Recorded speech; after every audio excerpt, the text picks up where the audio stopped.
Okay, ഞാനിന്ന് ഉണ്ടാക്കാൻ പോകുന്നത് കാന്താ പോഹയാണ്. കാന്താ പോഹ എന്ന് പറയുന്നത് ഒരു മഹാരാഷ്ട്രീയൻ ബ്രേക്ക്ഫാസ്റ്റ്, ലൈക്ക് ദേശീയ ബ്രേക്ക്ഫാസ്റ്റ് എന്ന് പറയാം. അവിടുത്തെ ആളുകൾ ഏറ്റവും കൂടുതൽ ആസ്വദിച്ച് കഴിക്കുന്നത്, ഈവൻ രാവിലെ നമ്മൾ മഹാരാഷ്ട്രയിൽ എവിടെ പോയാലും നമുക്ക് ബ്രേക്ക്ഫാസ്റ്റ് കിട്ടുന്ന സ്ഥലത്ത് കിട്ടുന്ന ഒരു വെരി ബേസിക് ബ്രേക്ക്ഫാസ്റ്റാണ് ഈ കാന്താ പോഹ. അതായത് നമ്മൾ വെള്ളാവിലെടുക്കുക, വെള്ളാവിൽ നമ്മളൊന്ന് നനച്ച്, അതിലത്തെ വെള്ളമൊക്കെ ഒന്ന് കളഞ്ഞ് ഒന്ന് നനച്ചൊന്ന് സോഫ്റ്റ് ആവണം. അതിലേക്ക് ഉപ്പും പഞ്ചസാര ഇട്ട് വയ്ക്കുക. അത് കഴിഞ്ഞിട്ട് നമ്മൾ ചട്ടി വെച്ചതിന് ശേഷം എണ്ണ ചൂടാക്കിയിട്ട്, എൻ്റെ കയ്യിൽ വറുത്ത കടല ഉണ്ടായിരുന്നില്ല, വറുത്ത് വെക്കുകയാണെങ്കിൽ ഈ സ്റ്റെപ്പ് സ്കിപ്പ് ചെയ്യാം കേട്ടോ. ഞാൻ എണ്ണയിൽ കടലൊന്ന് വറക്കണ്ടേ. അപ്പോഴാണ് ഞാൻ ഓർത്ത് കരിയേപ്പിൻ്റെ ഇല എടുത്തില്ല, അപ്പോൾ ഓടിപ്പോയി കരിയേപ്പിൻ്റെ ഇലയൊക്കെ അങ്ങോട്ട് കൊണ്ടുവന്നു. ഈ ബ്രേക്ക്ഫാസ്റ്റ് ഇത്ര ഇമ്പോർട്ടൻ്റ് ആണെന്ന് നിങ്ങൾക്കറിയാം.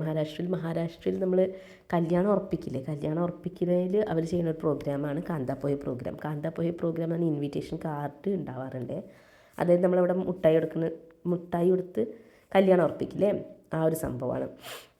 എൻ്റെ ഫ്രണ്ട് എന്നെ ഇൻവൈറ്റ് ചെയ്തു. അപ്പോൾ ഞാൻ അന്ന് അവനോട് ചോദിച്ചപ്പോൾ അവൻ പറഞ്ഞ്, ഇതായത് ഞങ്ങൾ ഉറപ്പിക്കാൻ പോവാണ് എൻ്റെ കല്യാണം, അപ്പോൾ അതിൻ്റെ പ്രോഗ്രാമാണ്. യൂഷ്വലി വൈകുന്നേരം ടൈമിലാണ് ഈ പ്രോഗ്രാം ഉണ്ടാവാറ്.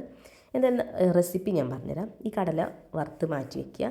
അതിന് ശേഷം നമ്മൾ ഈ ചൂടായ എണ്ണയിലേക്ക് കടുക്, കുറച്ച് ജീരകം, ഇത് രണ്ടും ഇട്ട് കടുക് വറ, പിന്നെ കാന്ത എന്ന് പറഞ്ഞാൽ ഓനിയനാണ്, ഉള്ളി, കരിയേപ്പിൻ്റെ ഇല, പച്ചമുളക്, ഇതെല്ലാം ഇടുക. കൂടെ കുറച്ച് കായപ്പൊടി ഇടുക, ഒരു ടേസ്റ്റിന് വേണ്ടിയാണ്. പിന്നെ ഇതിലേക്ക് നമ്മൾ ഒരു ശകലം മഞ്ഞൾപ്പൊടി ഇടണേ.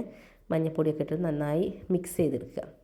നല്ല മിക്സായി കഴിഞ്ഞാൽ അധികം ടൈം വേണ്ട, ഒരു 10 മിനിറ്റിൽ റെഡി ആവുന്ന ബ്രേക്ക്ഫാസ്റ്റിന്. പെട്ടെന്ന് ഉണ്ടാക്കുകയും ചെയ്യാം, വയറ് നിറയുകയും ചെയ്യും, നല്ല ടേസ്റ്റുമാണ്. പിന്നെ ഇതിലിപ്പോൾ കുറേ വേരിയേഷൻ ഉണ്ട് കേട്ടോ, വെജിറ്റബിളൊക്കെ ഇട്ട് ആൾക്കാർ ഉണ്ടാക്കാറുണ്ട്.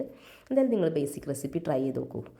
പിന്നെ നമ്മൾ നനച്ച് വെച്ച് ഉപ്പും പഞ്ചസാരയാക്കി മിക്സ് ചെയ്ത് അവിലില്ലേ, അതെടുത്ത് ഇതെല്ലാം കൂടി അങ്ങോട്ട് നല്ല വൃത്തിക്ക് മിക്സ് ചെയ്യുക. മിക്സ് ചെയ്യുമ്പോൾ നമ്മൾ കുറച്ച് മല്ലിയിലയും ഒരു ശകലം നാരങ്ങയും കൂടി പിഴിയണം. പകുതി നാരങ്ങയെന്ന് ഒരു ഇത്തിരി പിഴിഞ്ഞാൽ മതി, ആ സോഫ്റ്റ്നെസ് കിട്ടാനാണ്. എന്തായാലും ഈ ബ്രേക്ക്ഫാസ്റ്റ് ഭയങ്കര ഫേമസ് ആണ്, നല്ല ടേസ്റ്റിയാണ്. ഇതിൽ നിങ്ങൾക്ക് പല വേരിയേഷൻ വേണമെങ്കിൽ പല വെജിറ്റബിളും ആഡ് ചെയ്യാം. ഒന്ന് ട്രൈ ചെയ്ത് നോക്കണം. എന്ത് പറയൂ, എങ്ങനെയുണ്ട് ഈ മഹാരാഷ്ട്രീയൻ ഡിഷ്?